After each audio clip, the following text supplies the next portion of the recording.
Hello welcome guys, welcome to my channel the real civil engineers. आज हम अपनी lecture series का 8th lecture record कर रहे हैं जो कि है एनालिसिस ऑफ टी बीम। इसमें हम टी बीम के बारे में पढ़ेंगे। तो यहाँ पे मैंने आप जैसा कि देख सकते हैं एक टी बीम का डायग्राम बनाया हुआ है। ये टी बीम है, इसको टी बीम की फ्लैंज कहते हैं। जो ऊपर वाला पोर्शन रहता है उसको, ये जो पोर्शन आपको दिख रहा है ऊपर वाला, इसको हम फ्लैंज कहते हैं। और ये जो नीचे वाला पोर्शन है इसको वेब कहते हैं, इसको वेब कहते हैं। ये आपकी जो total width of the flange है, यहाँ से लेके यहाँ तक इसकी फ्लैंज की विड्थ है। और ये फ्लैंज की डेप्थ कहलाती है। डेप्थ एक्चुअली में ओवरऑल डेप्थ ये होती है टॉप एक्सट्रीम फाइबर से बॉटम एक्सट्रीम फाइबर तक की डिस्टेंस को, ये कहलाती है आपकी depth of the flange D. लेकिन टॉप एक्सट्रीम फाइबर से रीइंफोर्समेंट के सेंटर तक की डिस्टेंस को हम effective depth of the flange कहते हैं। ठीक है। और ये जो पोर्शन है फ्लैंज के नीचे, ये जो वेब का जो पतला सा पोर्शन है, इसको डेप्थ ऑफ द वेब कहते हैं। ठीक है। तो दो तरह की बीम होती हैं जो हमारी डिज़ाइनिंग में यूज़ होती हैं एज अ कंस्ट्रक्शन सपोर्ट। दो तरह की टी बीम यूज़ होती हैं। एक आपकी होती है आइसोलेटेड टी बीम। तो इसमें जो है, जो टी बीम की विड्थ को, टोटल विड्थ को कंसीडर नहीं करते, इसमें इफेक्टिव विड्थ को कंसीडर किया जाता है। इफेक्टिव विड्थ को बी एफ से शो करते हैं। इफेक्टिव विड्थ, इफेक्टिव विड्थ ये हमारे इंडिया के इंडियन स्टैंडर्ड कोड IS 456/2000 में ये हमको पेज नंबर 37 पर, पेज नंबर 37 पे हमें इफेक्टिव विड्थ का फॉर्मूला दिया हुआ है। इफेक्टिव विड्थ हम इस वाले फार्मूले से कैलकुलेट करेंगे। ये देखिए जो हमारा ये IS कोड है, इसमें ये जो 37 का पेज है, इसमें हमें ये दिया हुआ है इफेक्टिव विड्थ का फॉर्मूला टी बीम के लिए। ठीक है। तो इससे हम effective width of the T beam निकालेंगे। अब समझ लीजिए इफेक्टिव विड्थ क्या होती है। इफेक्टिव विड्थ होती है आपकी points of, it is the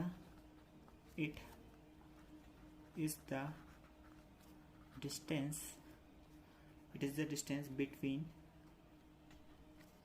the point of zero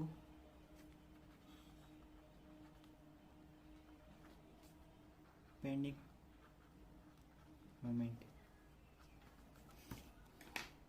effective width वो होती है जहाँ पर, जैसे ये टी बीम की ये बीम है, इसमें ये टोटल विड्थ है, तो ये इसका बीम का कुछ पोर्शन दीवार के अंदर प्रोजेक्टेड रहेगा। तो जो भी इस पे मोमेंट आ रहा होगा उसमें इस पार्ट का कोई भी कंट्रीब्यूशन नहीं होगा मोमेंट को कैरी फॉरवर्ड करने के लिए। जितना भी मोमेंट ये बीम ले रही होगी, ये इतनी ही बीम ले रही होगी। इस पे ही जो भी मोमेंट आएगा इस पे ही आएगा, क्योंकि ये अंदर वॉल के अंदर प्रोजेक्टेड है। ठीक है। तो इसको ये होता है जैसे कि सिंपली सपोर्टेड बीम के केस में, मान लीजिए कोई सिंपली सपोर्टेड बीम है, इस पे ये UDL लगा हुआ है, W किलो न्यूटन पर मीटर का UDL इस पे लगा हुआ है, और इसके बीच की डिस्टेंस L है। ठीक है। तो इफेक्टिव लेंथ L0 जो होती है ये L के बराबर होगी। क्यों? क्योंकि इसमें जो point of zero bending moment होगा, इसका बेंडिंग मोमेंट डायग्राम जो है इस तरह से बनेगा। यहाँ पे बेंडिंग मोमेंट जीरो है, यहाँ पे भी बेंडिंग मोमेंट जीरो है, यहाँ पे भी बेंडिंग मोमेंट जीरो है, यहाँ पे भी बेंडिंग मोमेंट जीरो है। तो यही इसकी इफेक्टिव लेंथ कहलाएगी, L0 = L। लेकिन यदि आप, ये आपकी सिंपली सपोर्टेड बीम है, सिंपली सपोर्टेड बीम का केस है। लेकिन यदि आपकी कॉन्टिन्यूअस बीम है, या फिर आपकी फिक्स्ड सपोर्ट्स हैं, तो उसमें क्या होता है कि जैसे कि हम बना लेते हैं, जैसे मान लो ये आपकी कॉन्टिन्यूअस बीम है, यहाँ पे इस पे सपोर्ट लगे हैं, तो इसका जो बेंडिंग मोमेंट डायग्राम होता है, इसका बेंडिंग मोमेंट डायग्राम कुछ इस तरह से बनता है।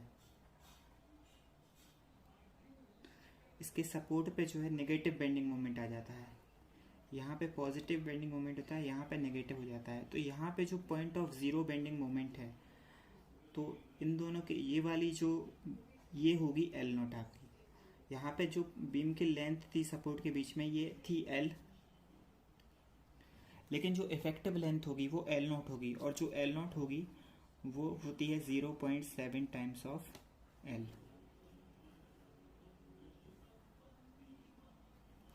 तो ये है आपकी इफेक्टिव लेंथ का कंसेप्ट। इफेक्टिव लेंथ वो वाली लेंथ होती है, इट इज़ दैट लेंथ जिसमें बेंडिंग मोमेंट जीरो हो रहा है। तो इसमें बेंडिंग मोमेंट इस पॉइंट और इस पॉइंट के बीच जीरो होता है, तो ये इफेक्टिव लेंथ है। और इफेक्टिव लेंथ कंटिन्यूस और फिक्स्ड बीम के केस में L0 इक्वल टू होती है 0.7 L। अब थोड़ा इसको इंग्लिश में ट्रांसलेट कर देते हैं। So now we are going to study about the T-beam in our 8th lecture series of RCC, and in this lecture we will study about the T-beams. So this is an example of T-beam which I have drawn here. This is the width of the flange, which is in green color. It is the width of the flange, and it is the effective width of the flange. This is called the flange, and this is the smaller tiny portion is called the web of the flange.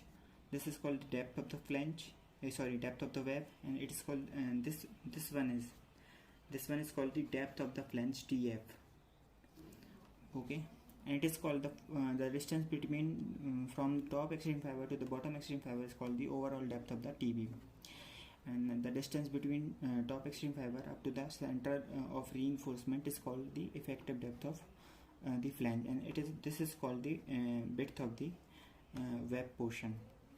So there is a formula of calculating the effective width of T-beam.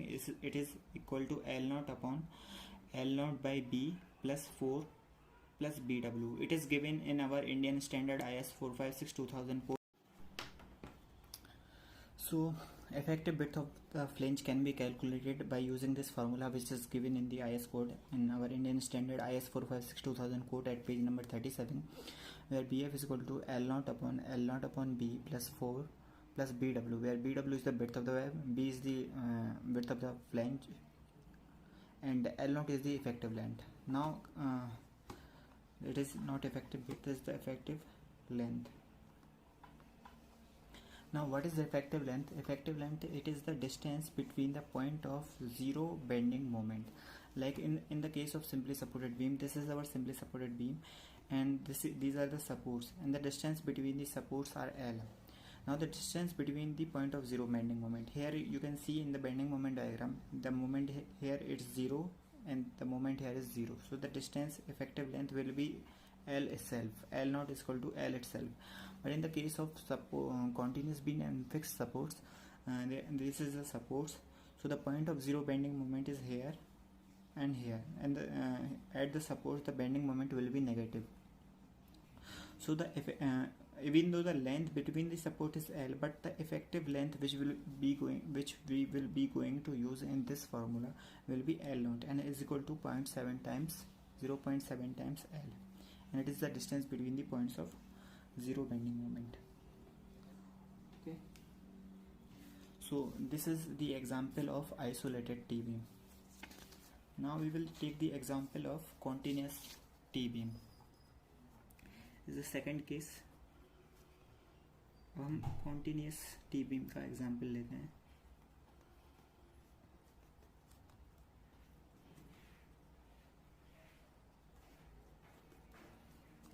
Continuous beam ये क्या होता है? Slab plus beam, slab plus beam type रहती है ये. इसमें क्या होता है कि एक स्लैब होती है, ये मान लीजिए आपकी स्लैब बनी हुई है.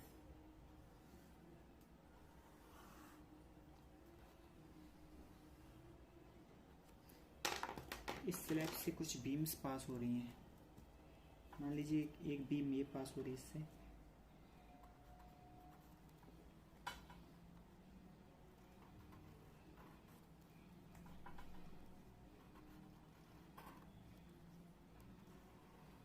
Sorry this pen is not working. मान लीजिए all the pens are not working. Let's say this is the beam. एक बीम ये जा रही है, एक बीम यहाँ से पास हो रही है, एक बीम ये पास हो रही है और एक बीम ये पास हो रही है, ठीक है। मान लीजिए ये डिस्टेंस जो है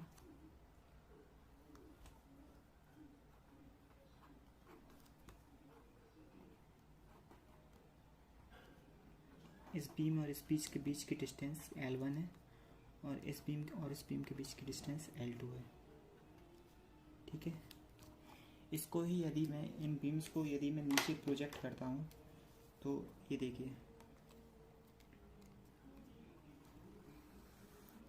आपने इनको नीचे प्रोजेक्ट किया,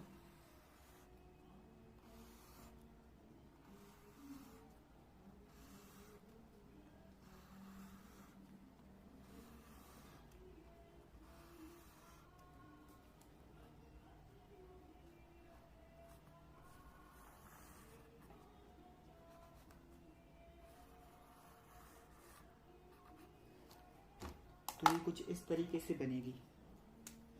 एक टी बीम आपकी ये हो गई,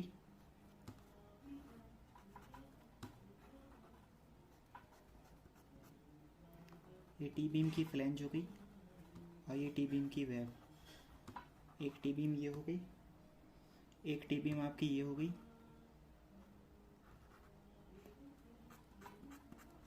ये टी बीम की फ्लैंज और ये टी बीम की वेब हो गई। इसी प्रकार ये जो एंड में बनती है ये आपकी एक एल बीम की तरह बन गई। आप इसको इमेजिन कर सकते हैं आराम से। ये देखिए एक एल शेप बन रहा है, ये यहाँ पे एल बीम की फ्लैंज है और ये हो गया इसका वेब पोर्शन, ये भी एल बीम बन गई।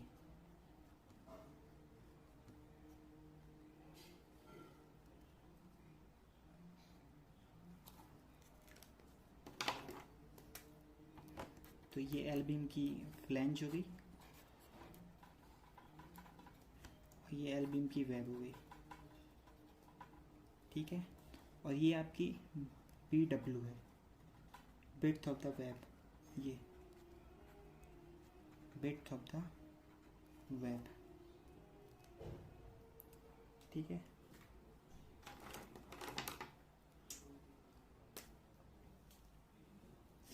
तो ये देख लिए जो इफेक्टिव विड्थ होती है वो ये बन गई आपकी, ये आपकी इफेक्टिव विड्थ बन गई। ये आपकी हुई L1/2, ये हो गई L2/2 और ये आपका है BW, width of the web, ठीक है। ये L1 था, ये L2।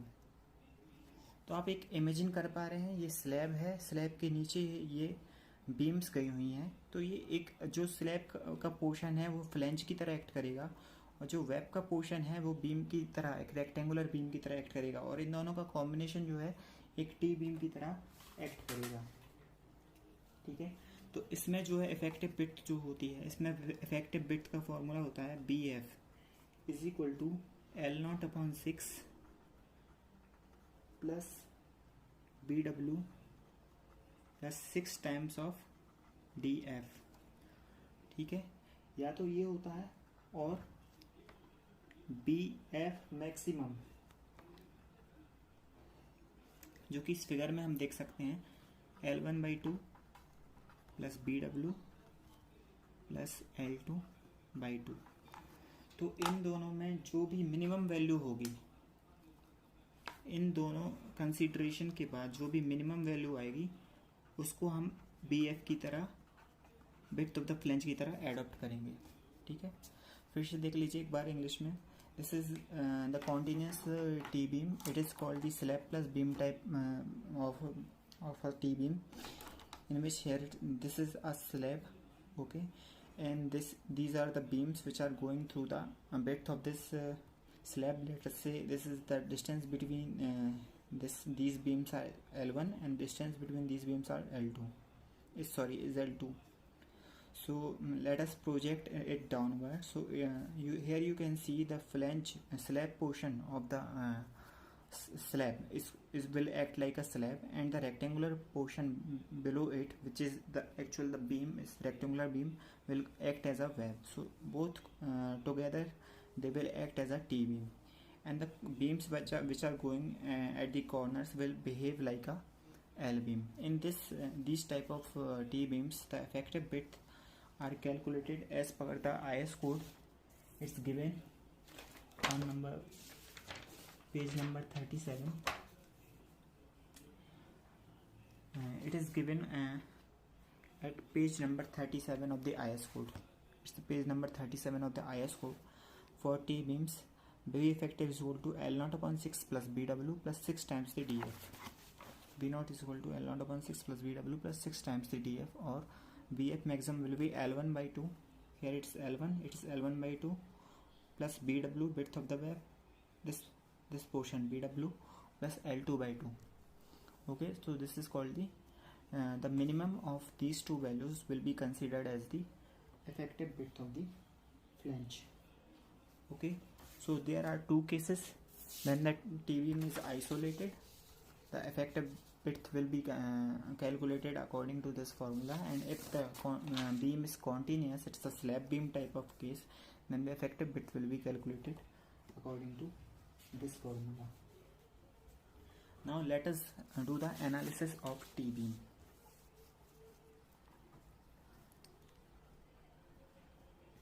Analysis of T-beam. तो एनालिसिस ऑफ टी बीम में कुछ नहीं करते जो हम अभी तक करते आए हैं। इसमें सबसे पहले आप निकालेंगे actual depth of neutral axis x से, फिर आप निकालेंगे critical depth of neutral axis, फिर आप इन दोनों को कंपेयर करेंगे कि एक्स ए और एक्स सी में क्या रिलेशन है, कौन बड़ा है कौन छोटा है। इसके बाद आप मोमेंट ऑफ रेजिस्टेंस निकालेंगे टी बीम का, कि जो टी बीम है उसमें कितनी पावर है, कितना लोड को वो रजिस्ट कर सकती है, कितने मोमेंट को, इसलिए हम मोमेंट ऑफ रेजिस्टेंस की कैलकुलेशन करते हैं। ठीक है, मोमेंट ऑफ रेजिस्टेंस की हेल्प से आप AST भी निकाल सकते हैं, और जो स्ट्रेसेस हैं कंक्रीट में, स्ट्रेसेस जो हैं CA, और जो स्टील में स्ट्रेसेस हैं TA, इन सब की कैलकुलेशन आप करते हैं एनालिसिस ऑफ टी बीम में। ठीक है, तो सबसे पहले हम क्या करते हैं, एक टी बीम बना लेते हैं।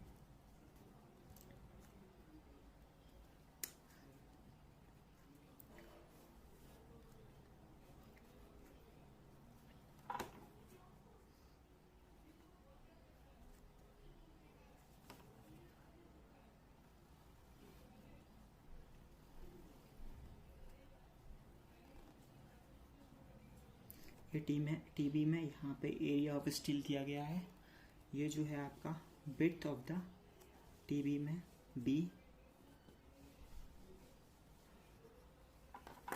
ठीक है,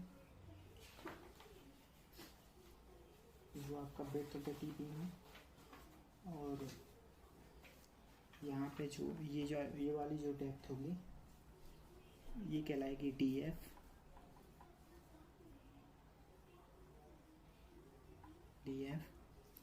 इफेक्टिव विड्थ लेते हैं हम, इफेक्टिव विड्थ से मतलब है, और ये जो है ये आपकी BW, width of the web.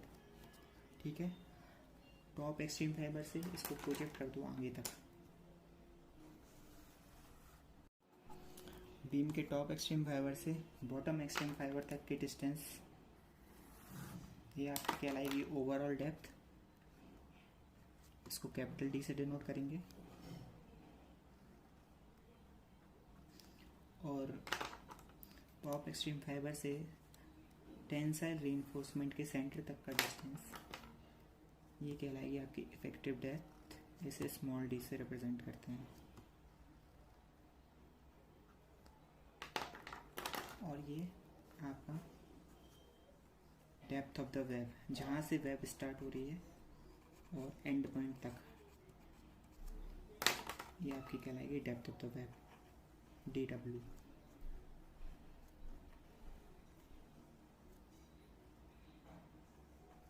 ठीक है, तो हमें क्या करना है, सबसे पहले हमें निकालना है actual depth of neutral axis. निकालना है actual depth of neutral axis. पहला point, actual depth of neutral axis. तो actual depth of neutral axis में दो केस हो सकते हैं, या तो आपका जो actual depth of neutral axis है ये कहीं ना कहीं इसी फ्लेंज के अंदर लाई कर रहा है, और दूसरा केस होता है कि आपका actual depth of neutral axis जो है वेब पोर्शन में लाई कर रहा है। तो हम पहला केस देखते हैं कि जब x is less than D F, जब आपका actual depth of neutral axis जो होगा वो फ्लेंज के अंदर ही लाई करेगा। तो मान लीजिए ये आपका actual depth of neutral axis है। यहाँ पे हम इसको प्रोजेक्ट करते हैं।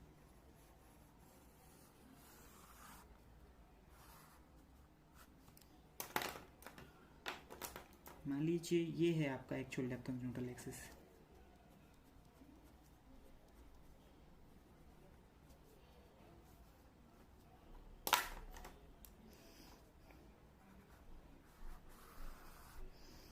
तो क्या करेंगे, सबसे पहले एक वर्टिकल लाइन बनाई हमने, सीधी लाइन,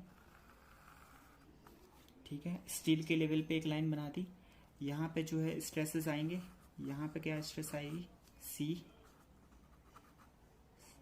C1, और यहाँ पे जो है इसको नीचे तक ऐड कर देंगे।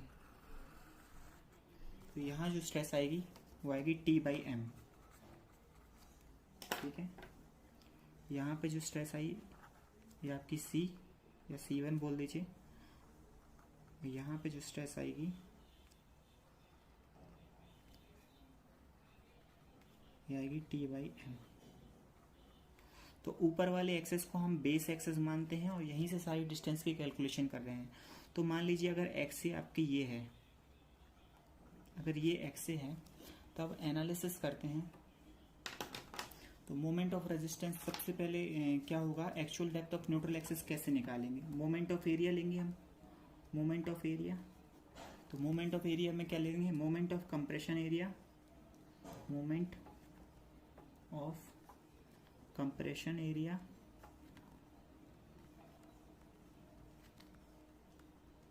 बराबर moment of tension area, moment of tension area,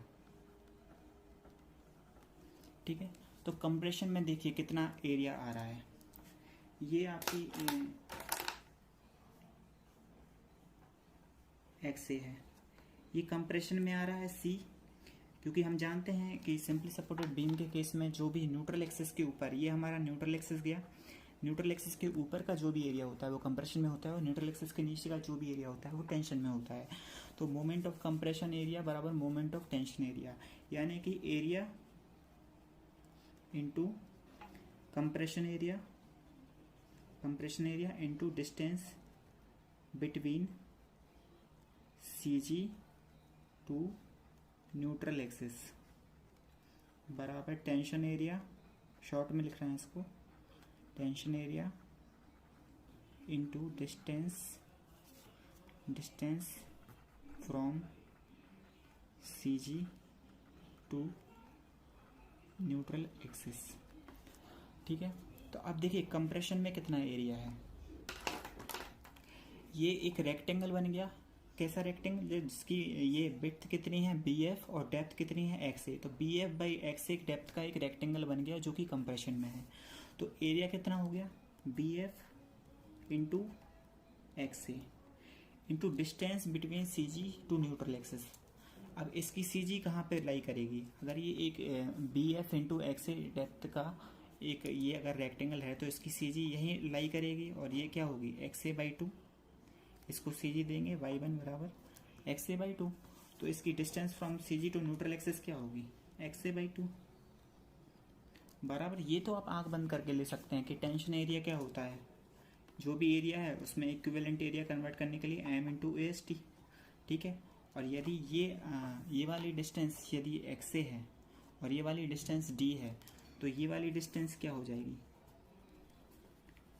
ये वाली डिस्टेंस हमेशा ही D माइनस XA आएगी।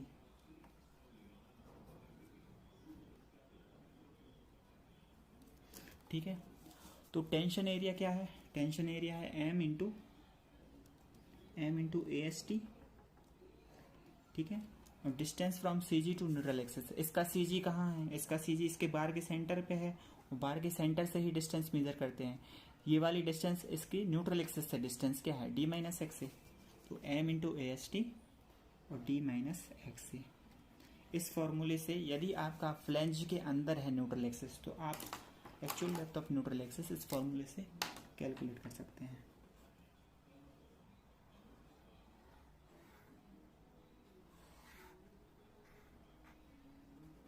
ठीक है, तो एक्स से हो गया। और एक्स सी आप जानते हैं, लेक्चर 5th में हमने पढ़ा था एक्स सी बराबर क्या होता है? एक्स सी बराबर होता है के इंटू टी। इससे आप निकाल लेंगे एक्स की वैल्यू, वेयर के क्या है? M sigma C B C upon M sigma C B C plus sigma S T.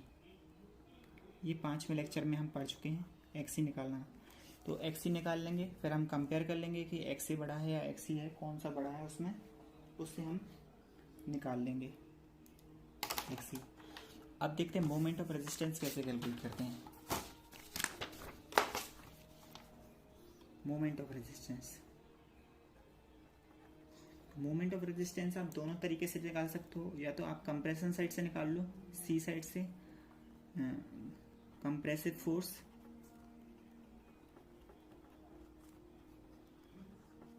Into lever arm,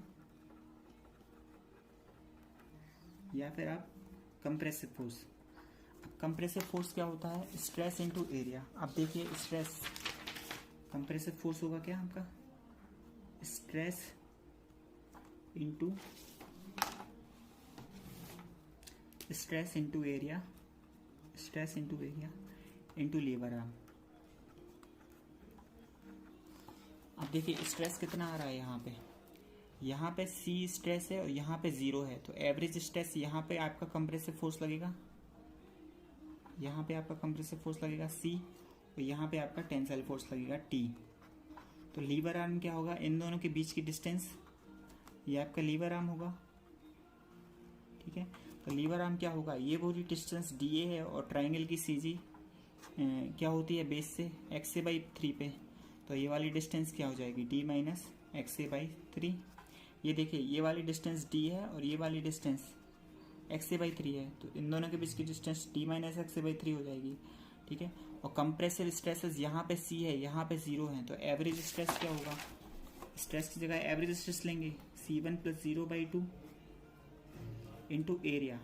compression में कितना एरिया है? अभी हमने देखा था, ये एरिया है, ये बी एफ और ये एक्स ए, ये एक रेक्टेंगल बन रहा है बी एफ विड्थ और एक्स ए डेप्थ का, तो बी एफ इंटू एक्स ए। लीवर आर्म कितना है? D minus X A by 3, ठीक है। तो ये मोमेंट ऑफ रेजिस्टेंस हो गया आपका कंप्रेशन साइड से, ठीक है। अब टेंशन साइड से यदि मोमेंट ऑफ रेजिस्टेंस निकालना है तो T A stress into A S T into lever arm D minus X A by 3। तो इससे आप टेंशन साइड से मोमेंट ऑफ रेजिस्टेंस निकाल सकते हैं टी बीम का।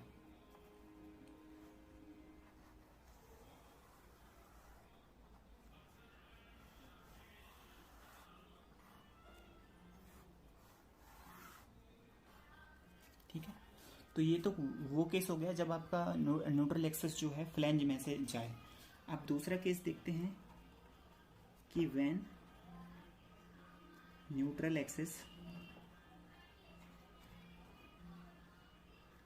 Axis lies in web portion, ठीक है।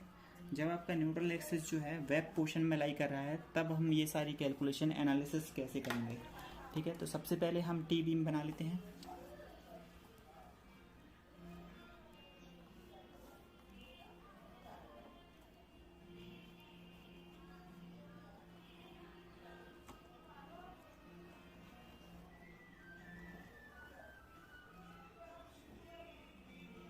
ये टी बीम बना ली, यहाँ पे आपने रीइंफोर्समेंट दे दिया।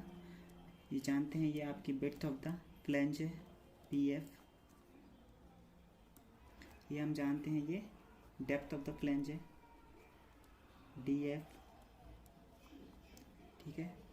और आपकी ये आपका बेस एक्सेस है, सारी कैलकुलेशन इस बेस एक्सेस से करेंगे। तो ये जो आपकी टॉप एक्सट्रीम फाइबर से बॉटम एक्सट्रीम फाइबर तक की distance capital D, overall depth of the T beam.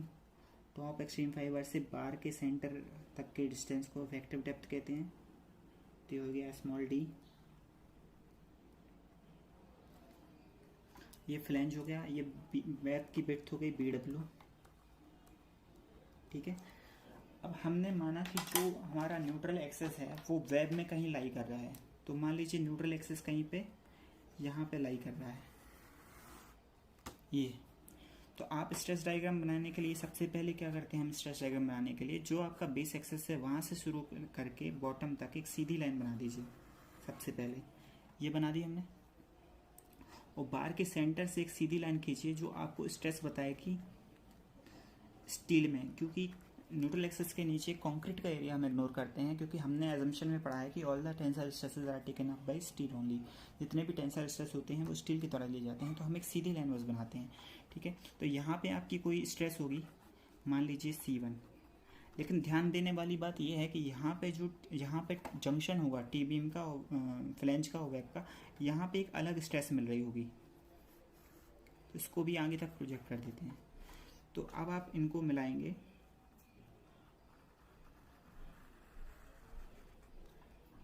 ये हमने इसको मिला दिया, ये देखिए। तो क्या करते हैं हम इसको दो पोर्शन में डिवाइड कर देते हैं, इसको दो रेक्टेंगल में डिवाइड कर देते हैं।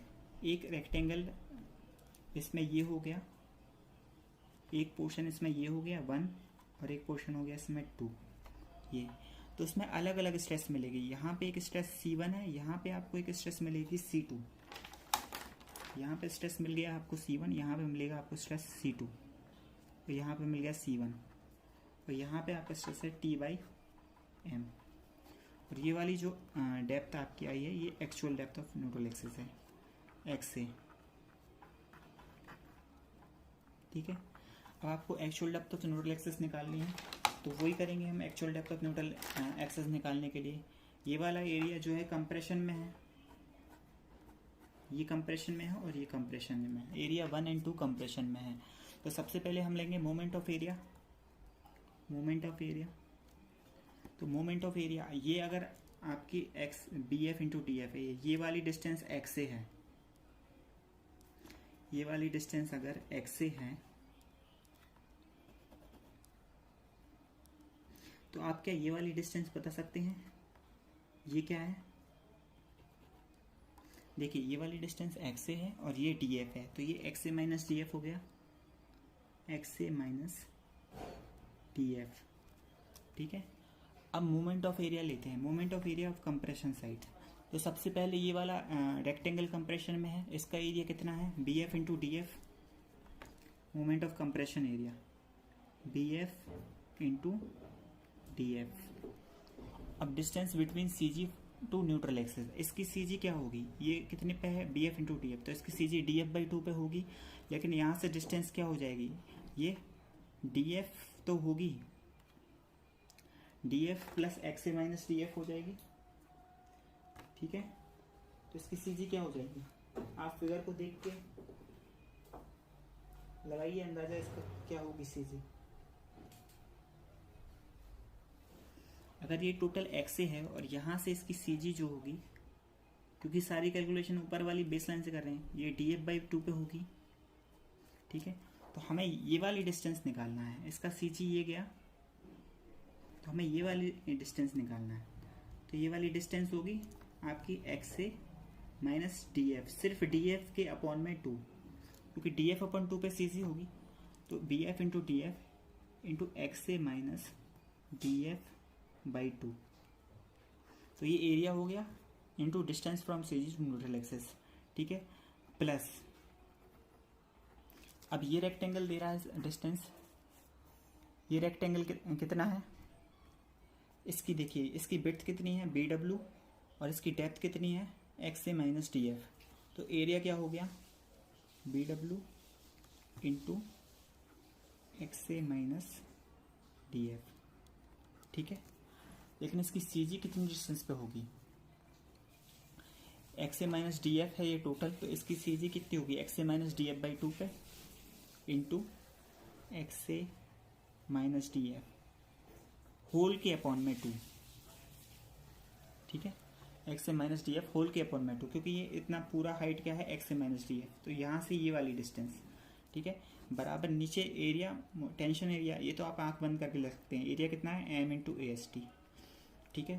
तो ये वाली डिस्टेंस क्या हो जाएगी, ये M into A S T हो गया, और ये डिस्टेंस क्या हो जाएगी, डी माइनस एक्स ए, क्योंकि ये वाली डिस्टेंस डी है और ये एक्स ए है, तो ये वाली distance D minus X A, तो M into S T D minus X A. तो इस फॉर्मूले से आप निकालेंगे, अगर वेब पोर्शन में लाई कर रहा है न्यूट्रल एक्सिस, तो इस फॉर्मूले से आप निकालेंगे actual depth of neutral axis.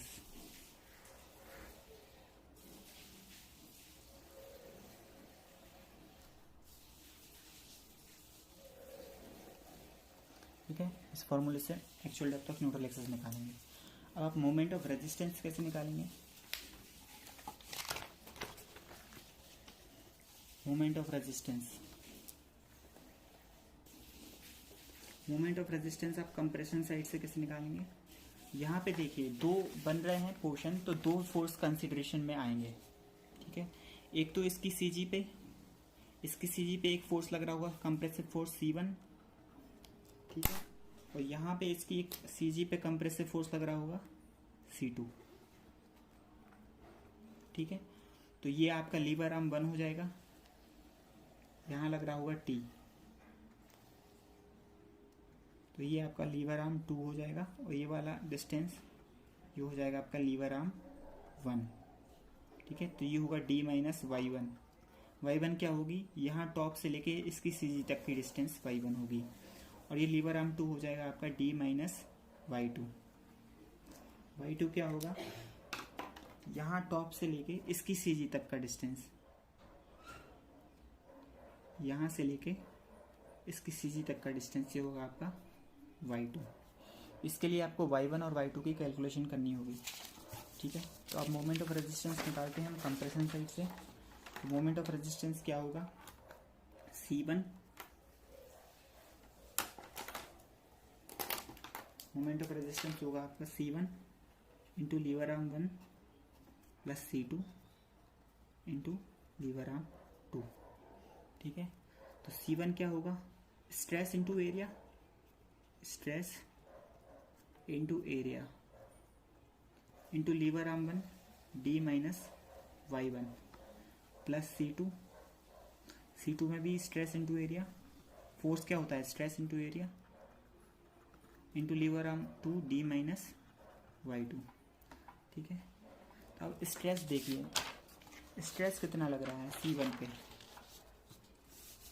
Compressive force C1 है, यहाँ पे स्ट्रेस C1 है और यहाँ पे स्ट्रेस C2 है, तो यहाँ पे कितना स्ट्रेस लगेगा, इसका एवरेज ले लें हम दोनों का, तो स्ट्रेस लगेगा C1 प्लस C2 बाई 2, ठीक है। ये तो हो गया आपका स्ट्रेस, लेकिन एरिया कितना है, ये फर्स्ट पोर्शन का एरिया, फर्स्ट पोर्शन का एरिया क्या है BF इंटू DF, ठीक है। तो एरिया क्या हो गया आपका फर्स्ट पोर्शन का, एरिया हो गया BF into DF, BF into DF, ठीक है, इंटू CG से डिस्टेंस, ये CG निकालनी है। अब ये ट्रेपेजियम बन गया एक, तो ट्रेपेजियम की सीजी क्या होती है, अगर ये साइड A है और ये साइड B है, तो यहाँ से इसकी सीजी होती है, ये सीजी होती है A plus 2B upon A plus B, और ये अगर इसकी हाइट h है तो इंटू h बाई 3, ठीक है। ये इसकी सीजी का फॉर्मूला होता है। तो यहाँ पे C1 है तो ये C2 है, तो C1 plus 2C2 upon C1 plus C2, तो CG क्या हो जाएगी D माइनस, यहाँ से एक बार फिर से लिख लो CG, C1 plus 2C2 upon C1 plus C2 into DF by 3, क्योंकि DF हाइट है तो ये सी जी होगी, तो डी माइनस y1, ठीक है। और y2 क्या हो जाएगा, अब y2 देखिए, ये तो टोटल डीएफ है, ये पता है आपको, ये डीएफ है और ये ट्राइंगल बन गया। ट्राइंगल की सीजी कितनी होती है, ट्राइंगल की सीजी होती है h/3 पे, तो ये कितना है h, x से माइनस डी एफ है, x से माइनस डी एफ है, तो ये क्या हो जाएगा, x से माइनस डी एफ बाई 3, इतना पोर्शन। इस ट्राइंगल की हाइट x से माइनस डी एफ है, तो इसकी सीजी कितनी हो जाएगी, x से माइनस डी एफ बाई 3। तो y2 क्या हो जाएगा आपका, y2 हो जाएगा डी एफ प्लस x से minus D F whole upon 3, ठीक है। अब यहाँ पर स्ट्रेस देखिए, यहाँ पे स्ट्रेस C2 लग रहा है, यहाँ पे 0 लग रहा है, तो एवरेज स्ट्रेस क्या हो जाएगा, C2 प्लस 0/2, तो स्ट्रेस क्या हो जाएगा, C2 plus 0/2 into D minus y2, ठीक है। अब फिर से देख लेंगे एक बार moment of resistance compression side से, C1 plus C2/2 into area, stress into area, BF into DF into lever arm D minus, अब ये लीवर आर्म ये है इसका y1, तो y1 क्या है, C1 plus 2C2 upon C1 plus C2 into DF/3, ठीक है। ये हो गया आपका C1 into lever arm plus ये लीवर आर्म C2 क्या हो जाएगा, C2/2 स्ट्रेस, एवरेज स्ट्रेस, ठीक है, इंटू एरिया, एरिया लिखना इसका भूल गए, एरिया क्या हो जाएगा, BW बिट, ये देखिए एरिया क्या होगा, ये एरिया हो गया, ये बिट है BW और ये आपकी हाइट सेकंड पोर्शन की, तो हाइट कितनी है, x से माइनस डी एफ, तो एरिया कितना होगा, BW इंटू एक्स से minus D F, BW into X से माइनस डी एफ, ठीक है। तो stress C2/2 into area BW into X से minus D F, stress into area into lever arm, lever arm कितना हो जाएगा, D minus y2, D minus y2 क्या है, y2 ये है DF प्लस एक्स से माइनस DF/3, इससे आप निकाल लेंगे मोमेंट ऑफ रेजिस्टेंस, ठीक है।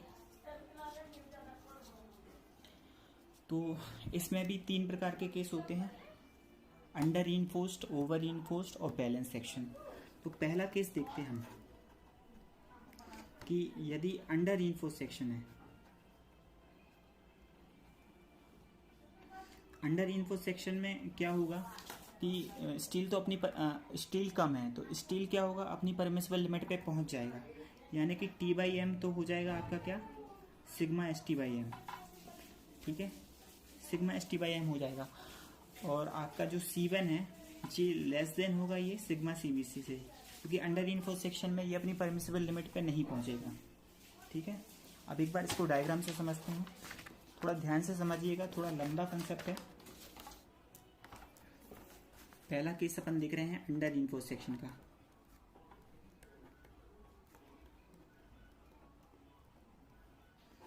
अंडर रीइंफोर्स्ड सेक्शन में सबसे पहले हम टीबी बना देते हैं,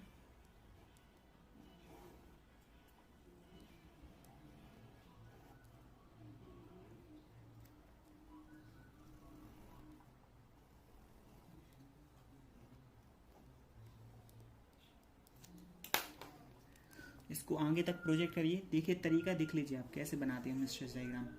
इसको आगे तक प्रोजेक्ट किया, इसको आगे तक प्रोजेक्ट किया, इसको आगे तक प्रोजेक्ट किया, ठीक है। तो यहाँ पे क्या है, एक सबसे पहले तो हम वर्टिकल लाइन ड्रॉ करते हैं, ठीक है। और यहाँ पे सिर्फ क्योंकि स्टील कंक्रीट निगलेक्ट करते हैं तो एक सीधी लाइन। तो सबसे पहले क्या करते हैं हम, सबसे पहले आप बना देते हैं critical depth of neutral axis. यहाँ पे हमें पता है, सब सिग्मा CBC को मार्क कर लो, ये मान लीजिए सिग्मा CBC है, यहाँ पे मान लीजिए ये है सिग्मा ST/m,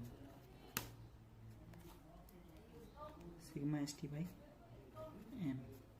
तो दोनों साइड की परमिसिबल लिमिट ड्रॉ कर दी, और दोनों साइड की परमिसिबल लिमिट को जो पॉइंट मिलाएगा वो तो आपकी कहलाएगी critical depth of neutral axis. तो इन दोनों को हमने मिला दिया, ये तो हमें मिल गई critical depth of neutral axis. यहाँ से लेके यहाँ तक ये है critical depth of neutral axis XC। ठीक है, अब देखिए क्या केस हो रहा है अंडर रिइंफोर्स्ड सेक्शन के केस में, कि जो स्टील है, स्टील कम है, अंडर है, तो ये तो अपनी परमिसिबल लिमिट पे पहुंच गया। स्टील यहाँ से स्ट्रेस लेना शुरू करेगा, अपनी परमिसिबल लिमिट पे पहुंच जाएगा। तो जो आपका T/m होगा ये तो पहुंच जाएगा आपका सिग्मा ST/m पे। लेकिन कंक्रीट है, जो कंक्रीट फुल्ली स्ट्रेस नहीं होगा, कंक्रीट में कहीं ना कहीं यहाँ तक ही स्ट्रेस आ पाएंगे। ठीक है, तो इन दोनों पॉइंट को मिला देंगे आप,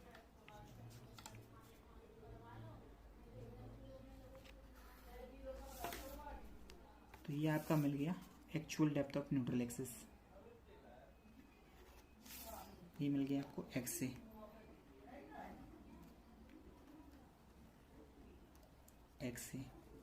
तो ये आपकी हो गई C1 और ये हो गया C2। ठीक है, तो आपको यहाँ पे मोमेंट ऑफ रेजिस्टेंस के फॉर्मूले में हमने देखा, अभी देखिए मोमेंट ऑफ रेजिस्टेंस के फॉर्मूले में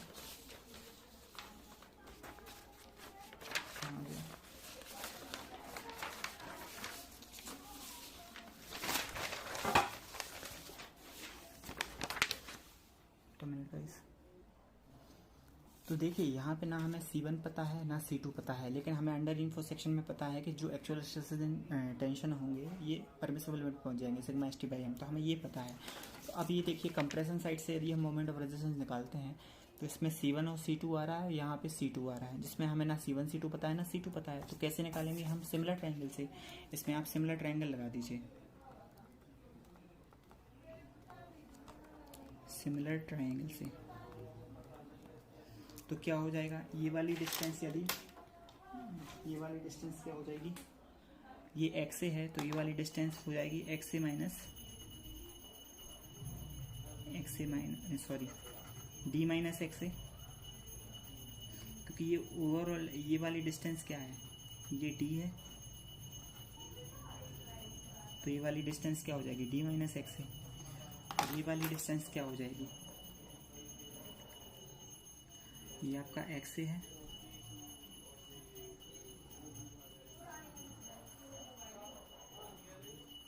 तो ये DF है, डेप्थ ऑफ द फ्लैंज। तो ये वाला डिस्टेंस क्या होगा, ये गाइस XA है, और ये वाली डिस्टेंस XA है, और ये वाली डिस्टेंस DF है, तो ये वाली डिस्टेंस क्या हो जाएगी XA माइनस DF। ठीक है, ये वाली डिस्टेंस हो जाएगी आपकी XA माइनस DF। ठीक है, तो आपने सिमिलर ट्रायंगल लगाया, सिमिलर ट्रायंगल लगाएंगे तो ये क्या हो जाएगा C1 अपॉन XA बराबर sigma ST/m upon D minus XA। तो इससे आप C1 की वैल्यू निकाल लेंगे, sigma ST/m into D minus XA into XA। इससे आप C1 की वैल्यू निकाल लेंगे,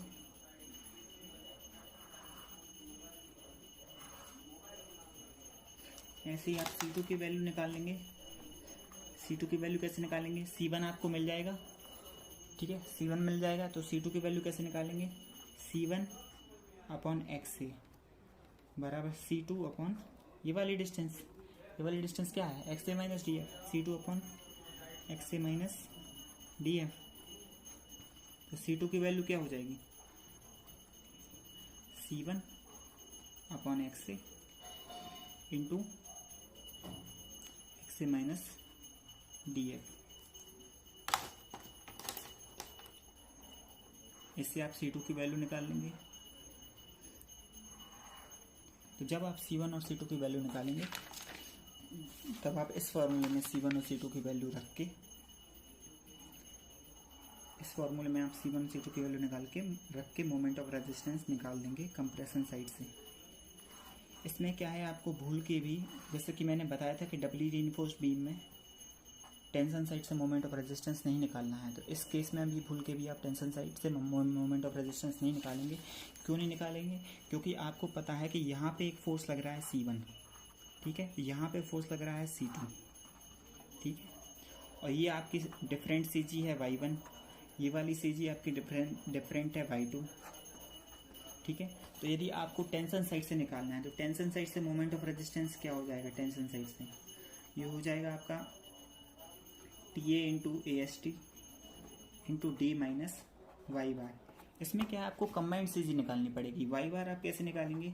वाई बार आप निकालेंगे C1 into Y1 plus C2 into Y2 upon C1 plus C2, ठीक है। इन दोनों के बीच में कोई CG आ रही होगी यहाँ पे वाई बार, ठीक है, और यहाँ पे एक का रिजल्टेंट कंप्रेसिव फोर्स लग रहा होगा, यहाँ पे आपका रिजल्टेंट कंप्रेसिव फोर्स लग रहा होगा CR, और CR और T के बीच की डिस्टेंस, ये CR और T के बीच की डिस्टेंस D माइनस वाई बार, ये आपको एज अ लीवर आर्म लेना पड़ेगी, ठीक है। आपको इसमें पहले वाई बार CG निकालनी पड़ेगी कंबाइंड, और रिजल्टेंट फोर्स निकालना पड़ेगा C1 प्लस C2 करके, ठीक है। फिर आप इस फॉर्मूले में रखेंगे, तब आप moment of resistance tension side से निकाल पाएंगे। तो आपका यहाँ पे कैलकुलेशन बहुत ज़्यादा हो जाएगा, इसलिए मैंने आपको कहा कि मोमेंट ऑफ रेजिस्टेंस आप कंप्रेशन साइड से ही निकालेंगे, ठीक है। तो ये तो हो गया आपका क्या अंडर इनफोर्स के केस में। दूसरा देख लीजिए, अगर आपका बैलेंस आ रहा है, बैलेंस TB में, यानी कि आपका XA और XC बराबर आ रहा है, तो आपका C1 तो हो जाएगा सिग्मा CBC के बराबर, ठीक है, और सिग्मा T/M हो जाएगा सिग्मा ST/M के बराबर। तो फिर से आप क्या करेंगे, सिमिलर ट्रायंगल लगाएंगे। C1 आपका हो जाएगा सिग्मा CBC, C1 मिल गया तो आप C2 निकाल लेंगे, यहाँ C1 की जगह रख देंगे आप सिग्मा CBC, ठीक है, इससे C2 निकालेंगे और फिर इस फॉर्मूले में रख के आप मोमेंट ऑफ रेजिस्टेंस निकाल लेंगे, ठीक है। अब तीसरा केस है, यदि आपकी ओवर रीइंफोर्स्ड बीम आ रही है, ओवर रीइंफोर्स्ड बीम आ रही है, तो इसमें क्या है, स्टील आपका ओवर है, यानी स्टील अपनी परमिसिबल लिमिट पर नहीं पहुंचेगा, यानी कि C1 जो हो जाएगा क्या हो जाएगा, सिग्मा CBC हो जाएगा, ठीक है। तो इसमें आपको सिर्फ C2 निकालना पड़ेगा। तो C2 आप कैसे निकालेंगे ओवर रीइंफोर्स्ड के केस में? C1 बराबर रख देंगे आप इसमें सिग्मा C1 आप इसमें रख देंगे सिग्मा CBC, और इस ट्राइंगल की इस इक्वेशन की मदद से, इस इक्वेशन की हेल्प से आप C2 निकाल लेंगे, फिर आप इस फॉर्मूले में रख देंगे, तो आप मोमेंट ऑफ रेजिस्टेंस निकालेंगे कंप्रेशन साइड से। तो दोनों केस हमने देख लिए कि मोमेंट जब आपकी जो न्यूट्रल एक्सेस है फ्लैंज में लाई कर रहा है, और जब न्यूट्रल एक्सेस वेब में लाई कर रहा हो, ठीक है। तो एक बार फिर से इसको रिवाइज करते हैं।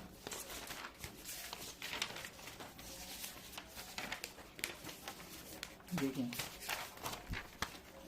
एनालिसिस ऑफ TB में जब आपका न्यूट्रल एक्सेस फ्लैंज के अंदर लाई कर रहा हो, तो फ्लैंज के अंदर लाई करेगा तो सिंपल बनता है आपका मोमेंट ऑफ कंप्रेशन एरिया, ये BF into XA into XA/2, XA/2 पे होगा डिस्टेंस फ्रॉम CG बराबर M into ST D minus XA, XC बराबर K इंटू D से निकालेंगे आप।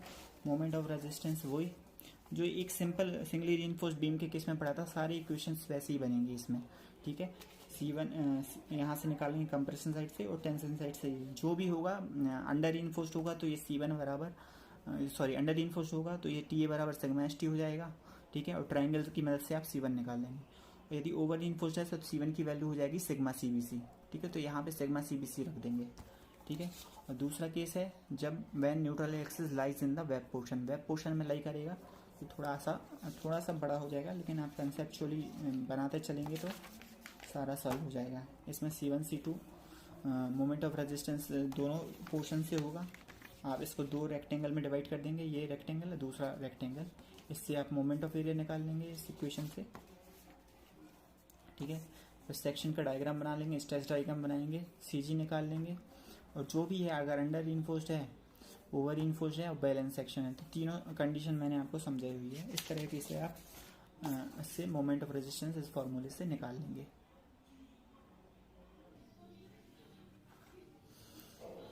तो गाइस आज का लेक्चर बहुत लंबा हो गया है, तो इस लेक्चर को यहीं ख़त्म करते हैं। नेक्स्ट लेक्चर में हम इस जो भी हमने अभी पढ़ा है TB में, तो उसके क्वेश्चंस देखेंगे, और एक L बीम और आपकी रह गई है वर्किंग स्ट्रेस मेथड में। तो नेक्स्ट लेक्चर में हम वर्किंग स्ट्रेस मेथड को ख़त्म कर देंगे।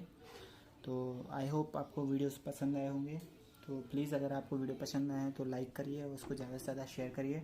और आप हमें अपने फेसबुक चैनल पे भी फॉलो कर सकते हैं, द रियल सिविल इंजीनियर्स पर, जिसका लिंक डिस्क्रिप्शन में है। और आप हमें इंस्टाग्राम पेज पे भी फॉलो कर सकते हैं और अपने कमेंट्स डाउट्स वहाँ पर पोस्ट कर सकते हैं।